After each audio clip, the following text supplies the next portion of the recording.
When the moon is full in North Alabama, when clouds pursue their own agenda, gobbling up sky as if they owned it, dark nights get darker and strange things are known to happen. Balls of light appear and disappear, floating orbs flit among the trees, and serene pastures become killing fields. Farmer David McClendon knows, to him the lights in the sky aren't a casual diversion. McClendon's means are modest, his profit margin slim, so when one of his calves is silently butchered in the night, just yards away from his bedroom, he's more than curious about the culprit. I called the DeKalb County Sheriff's Department. They come out here, they looked at the calf approximately 3 to 5 minutes and told me that it was a predator kill, even though there wasn't no footprints or no sign of blood on the ground. I questioned him about it again. He told me to bury the calf and forget about it. A predator capable of leaving no tracks or signs, a predator which cuts the victimized animal with surgical precision, excising internal organs, even bones, without spilling any blood, a predator which can bring down a healthy calf or even an 800-pound bull, but leave no indications of a struggle. I don't think they want to confront either whoever or whatever's doing this. I think they're scared or they ain't got no answers for you. Who or what sliced up David McClendon's calf, as well as dozens of animals owned by his neighbors? Who or what is responsible for the eerie but beautiful impressions left in crop fields the world over? Why are thousands of people now regurgitating incredible, disturbingly identical memories of encounters with something alien? The UFO mystery used to be much simpler. Lights in the sky. Now you see them, now you don't. But in the past few years, the questions have deepened. Something profound appears to be happening to our planet, something related to an alien presence. Today, the search for UFO evidence takes us into increasingly bizarre realms.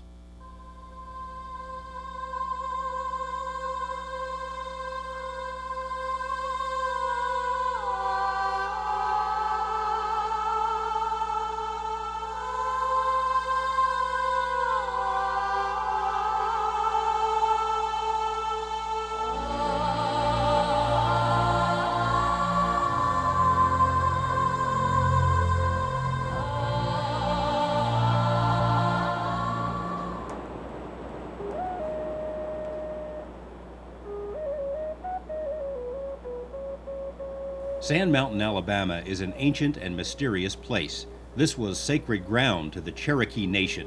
It was here that Chief Sequoyah wrote the Cherokee alphabet, inspired, they say, by spirits and visions. The Cherokee are gone, but the spirits remain.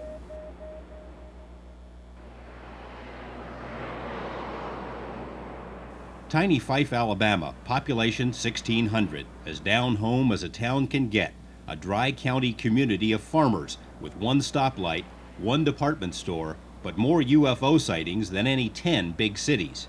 In 1989, Fife was the hub of an international UFO furor, with more per capita saucer sightings than any other place in the world.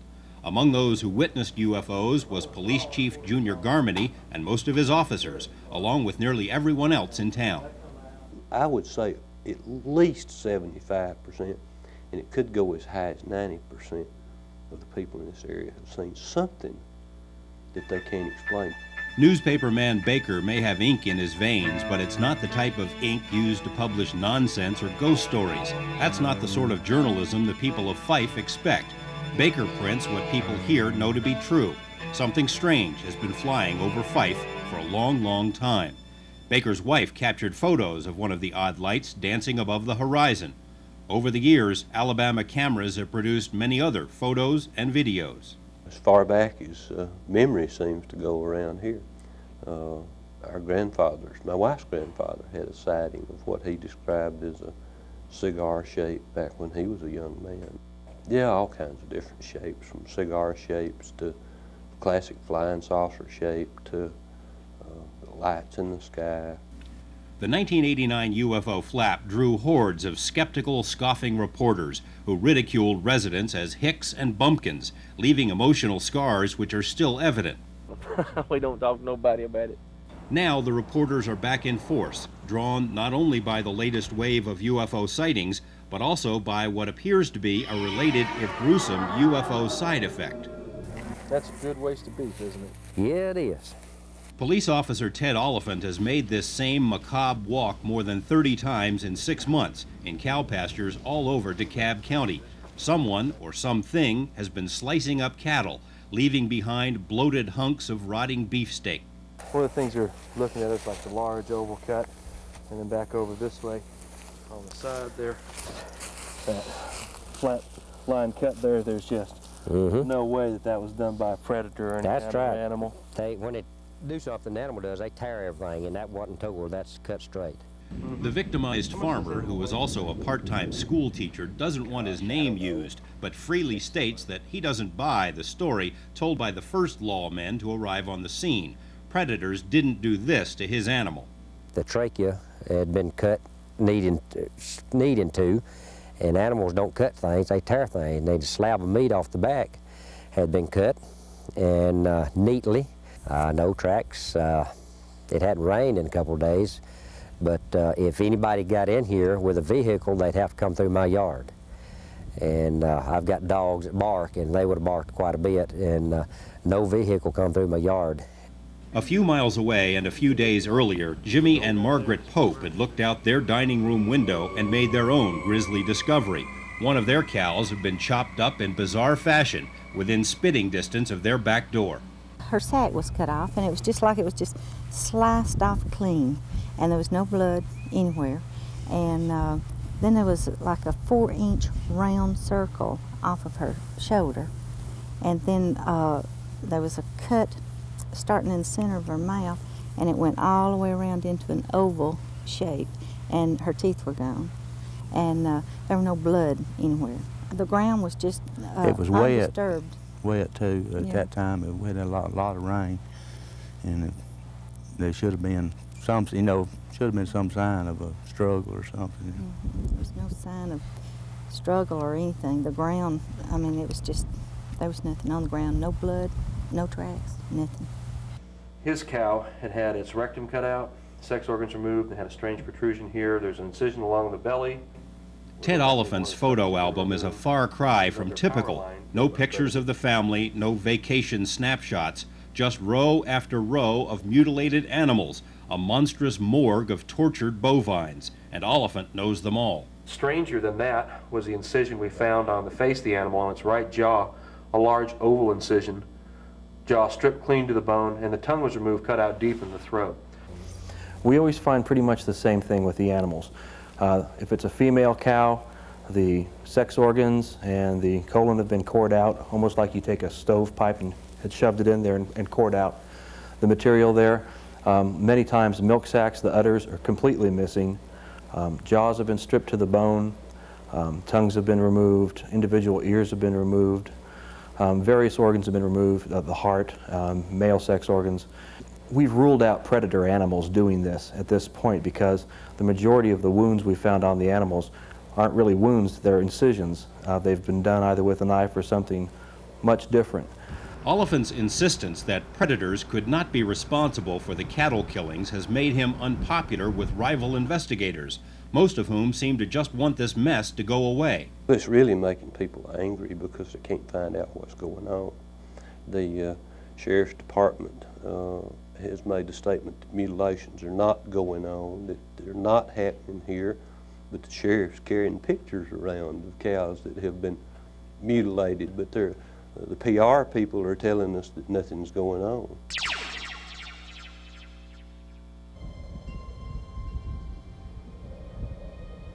When the sun dips below the giant saguaros of southern Arizona's harsh desert, silent death awakens and goes in search of prey.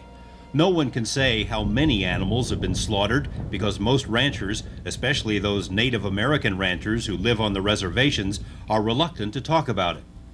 Yeah, there's been a number of rabbits, deer, one horse that I know of, mostly cattle.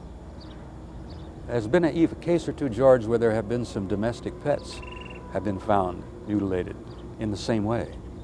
And some of the answers they've come up with here is, oh, it's obviously predators. Well, the predators won't even touch the animal. after it's been mutilated. Bob Dean, a former military intelligence staffer who spent 14 years with the Pima County Sheriff's Office, has been waging a lonely campaign against what he views as sheer stupidity. Unlike their Alabama counterparts, Arizona investigators have all but ruled out predators as being responsible for the animal mutilations, including the deaths of 50 cattle in one 6-month period. Here, the designated mutilator is none other than Satan himself, or rather his disciples, scalpel-wielding Beelzebubs in search of animal parts for use in unspeakable ceremonies. At least that's the story the newspapers have picked up on. Dean has accompanied investigators to several mutilation sites and says the officers have confided that devil worshippers could not be responsible for this strange harvest. He says, you can forget that. He says, we've been involved with this thing for a long time. He says, we know the Satanists. We actually know who they are. We know their MO. We followed them. I could go and point 3 or 4 of them out to you right now. And he says, they're not involved in this.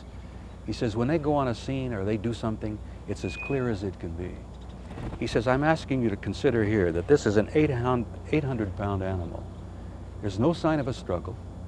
There's no tracks. There's no markings of any kind. There's no blood in the animal. There's no blood on the ground. How can someone get this 800-pound animal just to lay down? We contacted Arizona agriculture officials who told us that they had consulted cult experts and had found no evidence that devil worshippers might be responsible for the mutilations. In fact, toxicology and other tests conducted on the carcasses failed to even determine a cause of death in any of the animals. What they did confirm is that Arizona ranchers are angry enough to take the law into their own hands if necessary. The animal mutilation mystery started back in 1967, and that first animal was a horse that was found stripped of flesh from the neck up in southern Colorado. And even then, the newspaper headlines in the United States and worldwide were, did a UFO zap this horse? Journalist Linda Howe has been studying the mutilation mystery for more than a decade. In case after case, state after state, witnesses, including lawmen, report a correlation between animal mutilations and UFO activity. As I researched more and more in the story, I heard from ranchers, from law enforcement, from sheriffs, from even fellow journalists, one amazing UFO story after another. And most people said, I'll tell you off the record, but they did not want to commit themselves to being on television talking about seeing a football field, orange glowing light over a pasture where one of these animals was found mutilated. In Arizona, as in Alabama, the mutilations have been accompanied by increased UFO activity. Ladies and gentlemen, thanks for showing up. This is UFO AZ Talks. Ted Lohman hosts a weekly UFO TV talk show in Tucson and has become an unofficial clearinghouse for UFO sighting reports. He too notices a correlation between lights in the sky and death on the ground. I think there's a lot of it. There's always been a lot of it. Tucson has always known about it. In Fife, Ted Oliphant struggles to convince his colleagues that predators can't do what's being done. In Tucson, Bob Dean finds himself in the strange position of defending the reputation of satanic cults. Both have suspicions, but neither have solid answers. We'll return to their stories later in the program.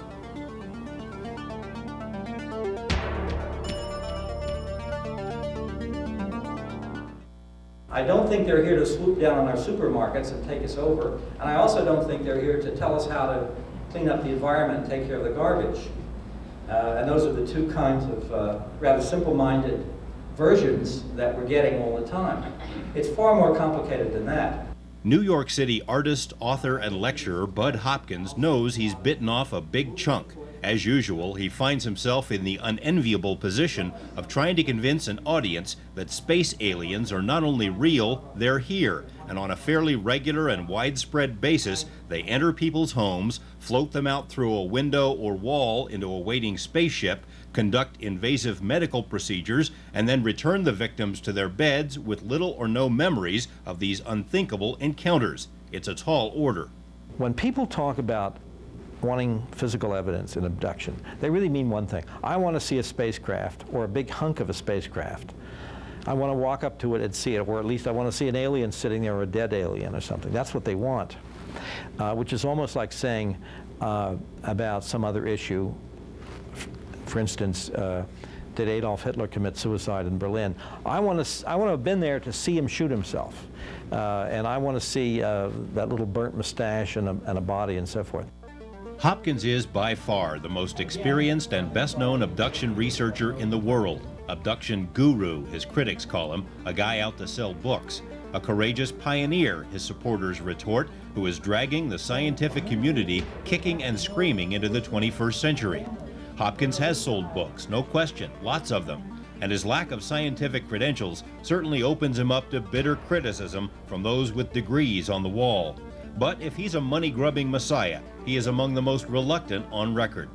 Nobody wants this to be real. Everybody requires it to be on some kind of shelf of the mind that this really can't be going on. Even I feel that need. And I think human resistance to this is so powerful that it cannot be underestimated. Nobody wants this to be true. Resistance to the possibility of alien abductions has been nearly universal among scientists and mental health professionals, most of whom haven't studied the data whatsoever. But it's been a godsend to thousands, perhaps millions, of confused people concerned about their sanity. In a town outside Nashville, Tennessee, a family man named Herman is relating some of the unbelievable experiences he's had since childhood. Experiences which didn't make sense until he read about the abduction syndrome. Earliest memories, it seemed like that when I was a kid in kindergarten, that all the other kids made fun of me because that when they were sitting there drawing pictures of cars, I was drawing pictures of spaceships. And saying that I was talking to the kids and my friends and telling them that by the time that I died of old age, that they would be people from other planets living here on the Earth. They all laughed at me and everything, called me crazy, and so I just, eventually after a few years of school of ridicule, I just withdraw it into myself and didn't talk to anybody else about it. From about the time that I was 13, that a lot of things started happening about then. The last thing I really remember is running into a bright light shining on the ground. And the next thing I remember is I'm standing in front of my dad's house, which was still about another mile away. I'd missed about an hour to an hour and a half of time. And the next morning when I got up, I noticed little scars on each arm, and they looked like a little pizza cutter had been rolled down my arm and pulled out little plugs of skin. And then I got to here, and there was this little man standing right there by where you are, pretty much right there. But he was really short, and he had on like a silver suit. I think it was like a dark silver suit, maybe grayish suit. And he had a really large head. He was only like to here. Nancy Anderson of Las Vegas has conscious memories of several encounters with alien beings. She also has other telltale signs of abduction experiences, including periods of missing time, unexplained marks and scars, and memories of physical contact with terrifying entities. When I woke up and that gray was across my knees, I was so scared. I've never been that scared in my entire life. And I tried to move or scream, and I couldn't. I just couldn't. I really tried to fight him, and I couldn't do anything. Nothing would come out. I was just like paralyzed. He wasn't very heavy on me. He was probably weighed about 45 or 50 pounds. He wasn't very heavy. Elka Emmons can't remember what happened to her. All she knows is that she watched a UFO land behind her home in Michigan. The rest is a blank. It just gradually settled down in the field. And at that point, I panicked. And I shut off all the lights, and I went upstairs, and I hid in the corner of the bedroom. And as I told you, I sat there for what seemed to be no more than a minute or two. And then I woke up in the morning. I obviously lost the time, because I don't know how I got in bed in the morning. And I lost the whole night. Missing time is the phrase coined by Bud Hopkins to describe the memory lapses reported by 3/4 of alleged abductees. It is but one of the common denominators reported by so many people all over the world, people who don't know each other and who have nothing to gain by relating their stories. The scope of it is enormous. I have had police officers who are abductees have come to me. I've had housewives. I've had 2 people who are well known in the entertainment field who are abductees. I've had as I mentioned, psychiatrists who are abductees, psychologists, doctors, nurses, lawyers, a full colonel in an important position in the Army recently came to me about his experiences. This is a completely cross-cultural phenomenon. It gets into every socioeconomic area. The only things all of these people have in common are their recollections of these unbelievable encounters and their desire to understand. For the most part, they haven't received much help from science or the mental health profession. Such critics as Carl Sagan have dismissed abduction reports as hallucinations, fantasies, hoaxes, or the result of psychiatric traumas brought on by childhood sexual abuse. There's only one problem with these various explanations. None of them fit the facts. The cliche image is, well, a psychiatrist could explain this away. But the psychiatrists themselves are saying, in fact, we can't explain them away. In fact, this is extraordinarily interesting and important.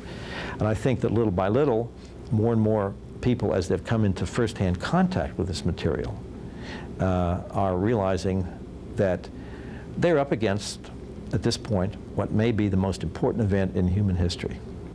Gaining acceptance and assistance from science and medicine has proven a rugged challenge, but change is in the air. More on that in a few minutes. Oh, tell us about the last time when you were abducted, the very last time. If talk radio really is the last bastion of direct democracy, then what is the public trying to tell us about UFOs? Nationally syndicated hosts like Billy Goodman know that the UFO topic, in all of its forms, is a staple. It is raised night after night, year after year by audience members. While most other media can't or won't address the subject, talk radio revels in it. And what was your encounter like, may I ask? Several disc-shaped objects flew above my house, hovered, maneuvered in various manners. Hovering discs are somewhat passé these days. Radio shows, TV tabloids, and popular books have repeatedly covered this ground. But it almost seems as if the phenomenon itself wants to up the ante. In the 40s and 50s, UFOs were little more than elusive lights in the sky, a popular curiosity. This, for example, is regarded by some as the first modern-era UFO photo, taken in 1947 over Seattle. In the 1960s, the lights started landing. Credible witnesses, such as New Mexico police officer Lonnie Zamora, risked their reputations by reporting what they had seen. Several thousand landing site cases have since been documented. It was also in the 60s that the first cases of alleged alien abductions gained prominence. Betty and Barney Hill's lives were turned upside down by their seemingly incredulous account. They weren't really the first, and they certainly weren't the last. In the 70s, burgeoning abduction reports bubbled to a surface suddenly crowded by equally bizarre phenomena. Animal mutilations, temporarily centered in the American West, and inexplicable crop formations, focused in Britain. Similar formations appeared in the ice of frozen lakes in Russia. UFO sightings were linked to all of the above by witnesses and researchers. The 80s and the 90s have seen the stakes raised once again. Reports of abductions have escalated, mutilations abound on a worldwide scale, and crop formations have progressed from simple circles to intricate designs on every continent, as if someone is trying to tell us something. You've got the people that say that they're aliens from space trying to tell us something. But then someone else says, well, if they're trying to talk to us, they aren't doing a very good job. Scientist Dudley was drawn into crop formation research when someone asked him to take a look at some soil samples from an English field. Yes, what we found were short half-lived elements that could only be produced by high-energy physics. These elements were not the typical elements you find in hospital wastes or even from nuclear reactors. They're the kind of elements you would find if you were to bombard soil with some high-energy protons or deuterons. Dudley, along with scores of other scientists and researchers, ended up in England during crop circle season, although the term circle doesn't do justice to the shapes exhibited by unseen artists. Just when observers would boastfully announce that they had figured out the physics of the formations, the rules would change, almost as if someone was listening. There is every indication that there is very high intelligence behind this. There's lots of other things. For example, all the different dimensions of crop circles end up falling into the diatonic scale of music. The diatonic scale, these ratios do not show up in nature at all. They only show up psychologically in music scales. Without question, some of the formations were hoaxed. Two English barflies named Doug and Dave emerged for the media and claimed credit for creating all of the English formations, a woefully specious claim considering the sheer number, size, and complexity of some designs, many of which appeared in other countries. Naturally, reporters bought it. A subsequent cash prize contest produced a spirited crop circle competition, which was all the press needed. If some agriglyphs could be faked, then all must be fakes. This was and is the prevailing media attitude, akin to saying that if some $20 bills can be counterfeited, then all 20s must be funny money. Wheat stalks themselves, in a real crop circle, one that's formed by whatever this energy force is, the wheat stalks are bent over at right angles. They're not harmed at all. They continue growing, and it's as if an energy force field were impinging on the wheat stalks to form these very complicated symbols. It's like a cosmic artist is at work here. Dr. O'Leary and other researchers refused to accept the easy explanation because too much of the emerging evidence suggested otherwise. When the formations were simple circles, a few scientists insisted they were created by wind vortices, mini tornadoes. Others theorized that rooting hedgehogs were the nocturnal artistes. Those explanations were left gasping for air when the phenomenon evolved from interesting circles into huge cryptic agriglyphs. Could wind do this? Could even the Picasso of hedgehogs envision such a masterwork? About half of us at a particular moment saw little red darting lights in the wheat fields near where some of the crop circles already existed. And these are commonly reported phenomena. Balls of light, absolutely, definitely. I have a couple of interviews that I've taken on tape in England where I've interviewed people that saw balls of orange light that appeared over areas where these circles formed that night. From the descriptions that I have heard, they've all been pretty consistent. 75 to 80 foot diameter, dish-shaped, classical flying saucer if you want to call it that.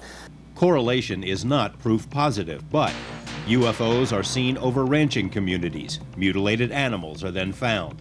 UFOs are spotted by selective witnesses. Abduction memories emerge. UFOs are recorded above ripened grain fields. Agriglyphs appear. Something is happening. For scientists like Marshall Dudley, the evidence is clear and abundant. Whatever is creating the crop formations has the knowledge and ability to tinker with chemistry, genetics, fundamental physics, a tall order for grain-crunching hoaxsters. If you look at the areas where this wilting has taken place, you'll see recrystallization that indicates that there has been some elevated temperatures. The DNA has been blown apart to a large extent. This is done through a electrophoresis type situation.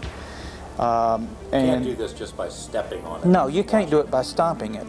And the other thing is that if you tried to sprout the seeds, that you would find that there was a great number of mutations, which ties right into the DNA damage. Crop formations are only one manifestation of the higher stakes. Sightings, landings, abductions, mutilations, messages. Is someone trying to tell us something? And if so, what is it? And this shift involves recognition that we're utterly not in control in the universe, that there are intelligences that are far greater than our own, that the whole universe is itself intelligence. This is a change in our sense of the universe and ourselves, which is far more radical than any shift that I can recall, and is terrifying. We have all grown up being told or taught that we are alone. We're alone on the planet. We're alone in the galaxy. And I think that this story that is emerging is showing us that that's not true. We are not alone. That there are alien life forms who are coming here. They are involved with our animal life, our plant life, with us as a human species.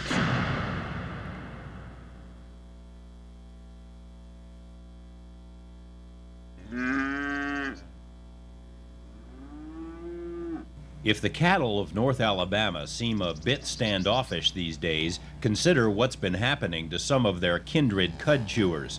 Between October 1992 and June 1993, close to 40 cattle in 2 counties were somehow immobilized, selectively sliced up, and left to rot.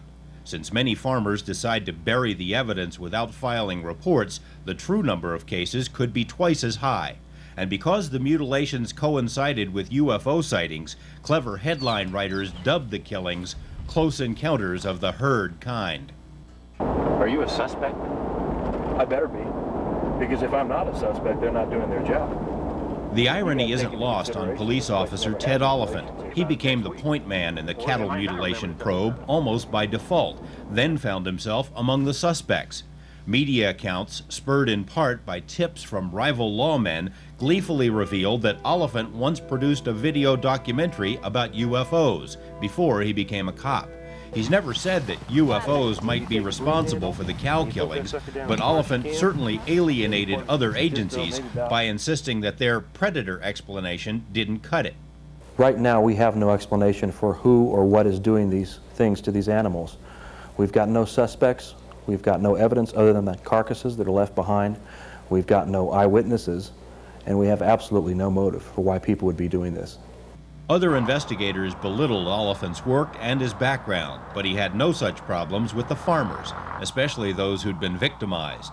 David McClendon felt insulted when sheriff's deputies told him his calf had been killed by a predator. So instead of burying the carcass as he was told, he piled it into his pickup and took it to Oliphant, who quickly pointed out the unnatural incision pattern. Stair-step type incision along one of the cut lines. It's just jagged stair-step, but each step was approximately the same, size and everything, much like stair steps. The same sort of odd cuts have been reported in hundreds of other mutilation incidents. Since the phenomenon first gained national attention in the mid-60s with the slaughter of a horse in Colorado, mutilation cases have been reported in nearly every state and dozens of foreign countries. Cattle are the primary victims, but many other animals have also been targeted. In Britain, an outbreak of horse slayings has shocked the public. In Canada, domestic cats have been dissected. David McClendon's so-called stair-step incisions, also known as cookie cutter or pinking shear cuts, have become all too familiar to investigators around the country. The cuts that were made up the legs and the inside of the legs and up the belly looked like you could have taken a zipper and zipped the cow right back together again. They were 1/8 serrated cuts were made on the cow. We cut down into the animal and found out that the ball joint was gone, completely gone, off just that one shoulder, and just a perfectly flat cut inside. In many other cases, the phantom surgeons use straight-line, scalpel-sharp cuts, and in others, the cutters rely on something akin to a laser. The tissue had been cooked, subjected to high heat. The blood had been cooked. There were basophilia changes that could only occur in the presence of maybe 300, 350 degrees Fahrenheit. Well, since 1989, we now have over a dozen animals that have fallen into the category of these mysterious mutilations in which there's evidence that high heat was applied to the excisions that automatically eliminates predator. Even more chilling, in a handful of instances, the killers managed to cut between the cells of the animal's tissue. Some of the cuts, from whatever use they're using, whether it's a laser or what, literally go between the cells. Now, we have no technology that I know of that can even do that. If we don't have such technology, who does?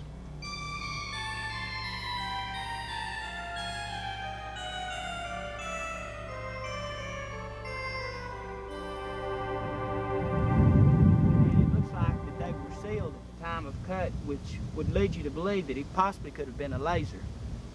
The unnerving experience of finding a cow in this condition prompted many Alabama farmers to start packing guns. Adding to the tension were frequent appearances of unmarked helicopters before and after mutilation incidents. David McClendon saw one of the mystery choppers hovering over his property after the death of his calf. We'd been home probably an hour before it ever happened, so we knew right when it got here. You grabbed the handgun, what would you have done? I'd have shot.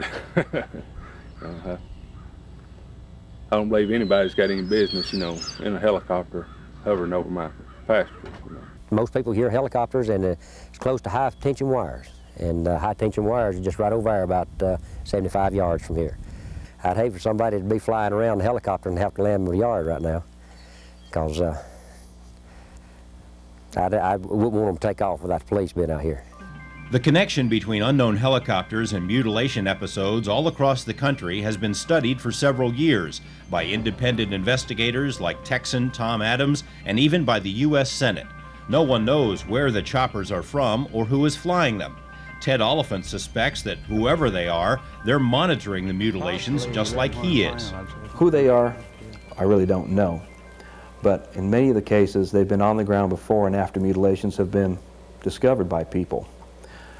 In some cases, it almost seems like we've been in a race with the helicopters to see who can get to the animal's carcass first.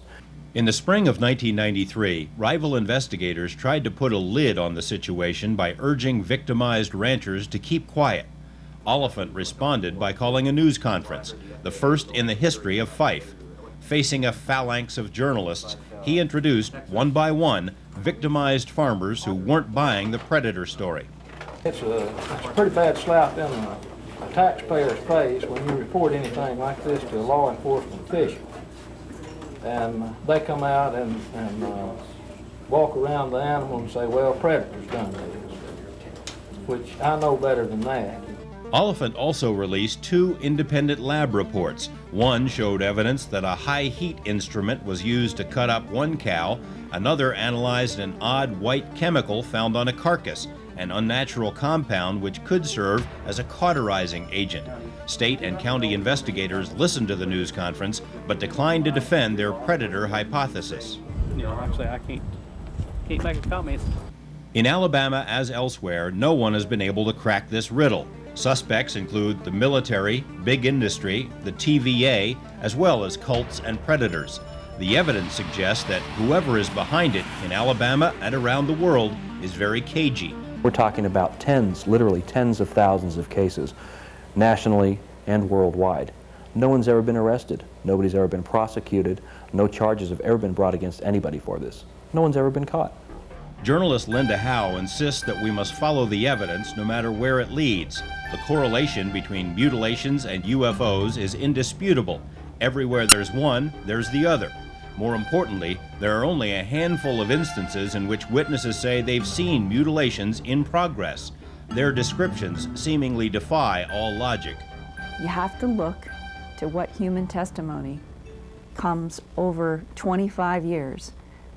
Eyewitnesses who say that they've seen these small gray creatures with these big black eyes, either carrying an animal that's found mutilated or taking an animal into some kind of craft. It is an alien harvest.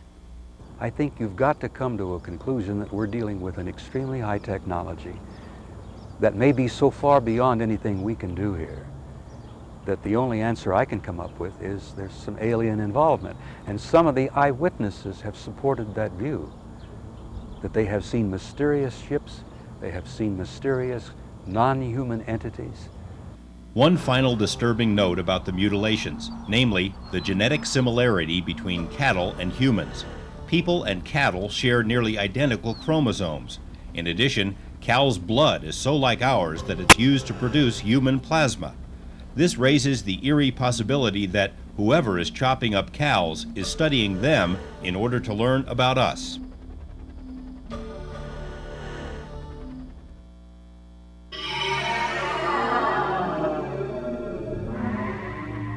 One is a being called Zosh, and he's just like from everywhere. But the Hupaz is one from Zeta Reticuli. I like working with him. Robert Shapiro is a practitioner of the New Age discipline known as channeling, in which alien or spirit entities speak to the rest of us through mediums.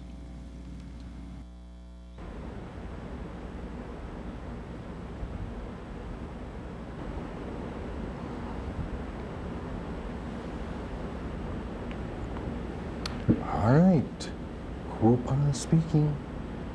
Well, I will respond to questions. Most people, especially scientists, don't give much credence to channeling. Anyone who talks with aliens on a regular basis must have a problem. It was the same back in the 1950s with the first of the so-called contactees, people like George Adamski, who claimed to have taken rides on spaceships with Venusians. To the scientific community, it's all one big mixed bag of specious claims, and that bag includes modern abduction reports, which remain controversial even in UFO circles. And there are people who will swear on a stack of Bibles that it's true. Well, I don't know if it's true or not, but the evidence in support of it is terribly, terribly weak. My problem with the whole way abductions are studied is that the hypnosis, very often hypnosis is used by people who are not trained to do that. Somewhere between 25% and 35% or whatever of all of the abduction cases are remembered without hypnosis. And every abduction case, virtually, people remember pieces of it without hypnosis. Hopkins, perhaps more than any other person, has risked all, including his personal life and his health, in order to convince the world to sit up and take notice of abduction reports. Finally, his efforts appear to be paying off. The thing that makes the UFO abduction phenomenon so powerful in that shift is that it kind of gets us where we live. It enters the physical world. It appears to be in the physical world, but once having found us in the physical world, it then drags us out of the physical world. So it is, it's like tailor-made to shatter the arrogance of the Western worldview. Harvard psychiatrist John Mack has taken considerable heat from his colleagues because of his interest in abduction cases, but he's not deterred. Mack recognizes that many scientists simply refuse to believe abductions are real, no matter what. There's a huge amount of physical evidence of what's going on in the abduction UFO world, but there has to be some openness of the receiver to that evidence. It requires, like as one Harvard scientist said, that, well, I have to have a cigarette lighter that was dropped from a UFO. Well, probably they gave up smoking hundreds of thousands of years ago anyway, but that kind of physical requirement, it's exactly that mentality that this is shifting us beyond. Dr. Mack's entrance into the abduction debate makes it much tougher for science to dismiss the subject without looking at the data first. Those scientists who do investigate are often amazed at the scope and similarity of abductee tales. There were beings around me. They were little short beings, but fairly chubby and heavy on the beings, and there was about 4 or 5 of them. And they were busy doing different things as I was laying on the table. Mary has had similar experiences most of her life, so have other members of her family. Therein lies the central pattern of the abduction scenario. It begins during childhood, continues for decades, and seems to follow entire families. What I remember is just like the bruises and stuff, and I always remember waking up thinking that I'd been somewhere but not knowing where I had been. But I remember seeing flying saucers. Anderson has had a lifetime of UFO sightings, abduction experiences, missing time, and unexplained scars. The same was true of her mother, and is now true for her daughter. The basic patterns are so narrowly similar over and over and over again that they simply preclude human fantasy as having been the cause. There is a very strong physical component to this data, that a person who is abducted actually is missing from their normal environment during the abduction experience, and that people have multiple abductions. There are people abducted together at the same time who confirm each other's abductions, and some of those people may not be abducted themselves even. And we have independent people who see other people being abducted, and there's scars, right, scars on people's bodies and all sorts of other things. And any theory that explains the abduction phenomenon must take into account the physical aspect of it. And that is why we don't have a competing theory to the theory, in fact, that this is what's happening to people. Dr. Jacques Fallet questions some abduction reports because they were recalled with hypnosis, but he's personally seen the physical effects of alien encounters. There's impact on the skin. They do describe a hot sensation, but the beam would also pin them down and push them. And we don't know how to make a beam that does that. Psychiatric social worker John Carpenter is another professional who's dared to look seriously at abductions. You don't want to live with that. It is not a fun experience. One of his cases involves a Nevada ranching family whose members have had unusual encounters for years.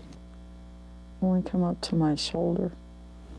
and slender and dark-eyed. What color hair? No hair. Mean eyes? Cold. Looks like a dentist's office.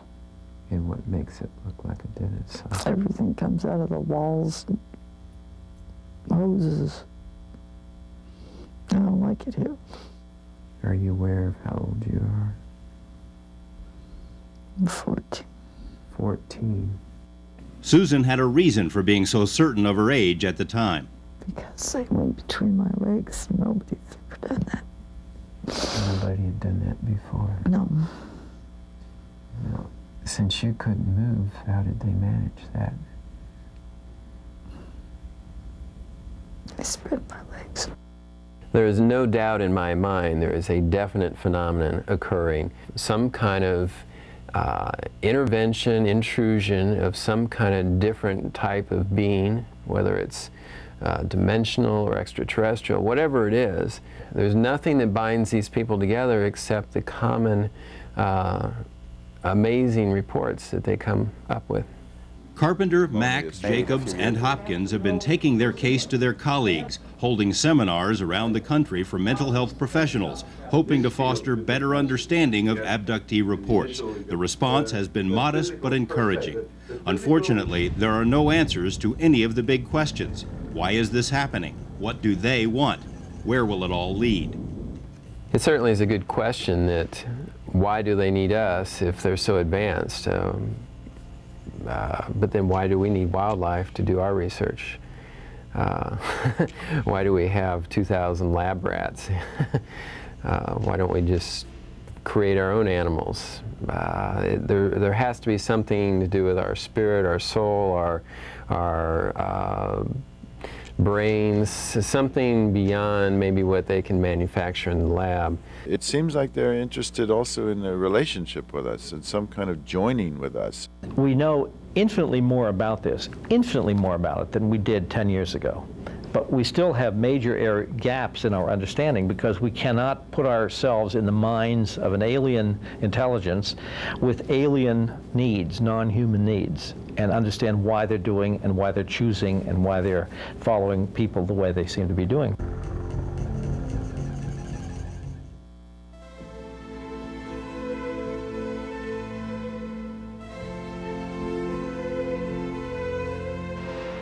Who among us hasn't heard this cliche? The universe is so vast, it would be egotistical of us to believe we're the only ones. Like so many time-worn beliefs, this one misses the point. The issue isn't whether life exists elsewhere, but rather, is that life visiting us? And if so, for what purpose? The assumption that UFOs merely represent extraterrestrial civilizations, people like us who just happen to live on other planets, may also be overly simplistic. The true picture of life in our universe may be far more complicated and more wondrous. They are describing phenomena and objects that appear very often out of nowhere, disappear on the spot, objects that are changing shapes, objects that merge together. If the technology or the phenomenon can do that, what that tells me is that it is manipulating time and space dimensions in ways that are beyond our science. And if they can do that, they can be from anywhere, anytime. They don't have to be from a particular planet in outer space. Harvard's John Mack agrees that the aliens may not be aliens at all. They may live among us in some sort of parallel world which we do not yet understand. All of those sources of information that tell us that the universe is not the materially regular, well-ordered machine that we like to think it is, and that there are realms of reality that are far beyond what we can touch and measure with our restricted empirical tools. For most scientists, still rooted in the mindset of the 17th century, such concepts are preposterous. If something can't be physically measured, then it can't exist, meaning there are no souls, no human spirit, no God, no alien worlds. 747s are flying over the outback of Australia every day, and the Aborigines look up, and none of them have a piece of one, you know. But they know what they're seeing. These things are there, and the evidence is is enormous. Proof is whatever it takes to convince us that something is true. On the subject of UFOs, there is more than enough evidence to prove that something really is going on, but none of it means anything to a person who simply refuses to take a fair look. UFOs have been around a long time. Millions of people over thousands of years have seen them. For centuries, they've been captured in carvings and drawings. Today, they are seen in photos, videos, films, and radar images. UFOs can and do affect our cars, planes, and other machinery. Thousands of landing site traces have been recorded. Soil has been baked, burned, irradiated. Mystical crop formations appear overnight all over the world with changes in the crop's genetic structure. Humans who encounter alien beings report being taken from their homes, probed, their memories altered, and they often carry away marks, scars, and other physical signs. Animals are being harvested by some unseen force and for some unknown purpose. Governments the world over possess secret files which declare flat out that UFOs are real and are here. If someone is simply unwilling to consider the possibility of other life forms, then none of this means much. But for the open-minded, there is evidence to pursue. I think that this is a solvable problem at this point. We are poised now to answer these fundamental questions. After half a century of dealing with this subject, we are now in a position to actually solve this mystery. If this is some kind of an alien life form that is coming here and is doing this, why? Isn't it incumbent upon every one of us to try to understand more, to try to understand why, and perhaps to even ask for some kind of explanation from our own government about their silence? Those who choose to study the genesis of this phenomenon often pay a high price. Bud Hopkins' work cost him a marriage and his health. John Mack has faced scorn and ridicule from his colleagues. Brian O'Leary was ostracized by his former friends in the astronaut world. Linda Howe and others have been spied upon by government agents. Ted Oliphant had to quit his job as a police officer and left Alabama. The price can be high, but so can the rewards, as we grudgingly strive to understand a cosmos that is far more mysterious than we ever imagined. We're dealing with extraterrestrial beings, we're dealing with interdimensional beings, we're dealing with phenomena that go in and out of our physical reality and are right on the fringes of our physical reality. We're dealing with a technology in which, let's say, mind is supreme over matter. The animal mutilations are real. They happen. They're reported. Human abductions are happening. They're reported. We're sitting at a time, at a crossroads as we're going into this next century, where I believe firmly that the next big story is going to be contact from something else out there.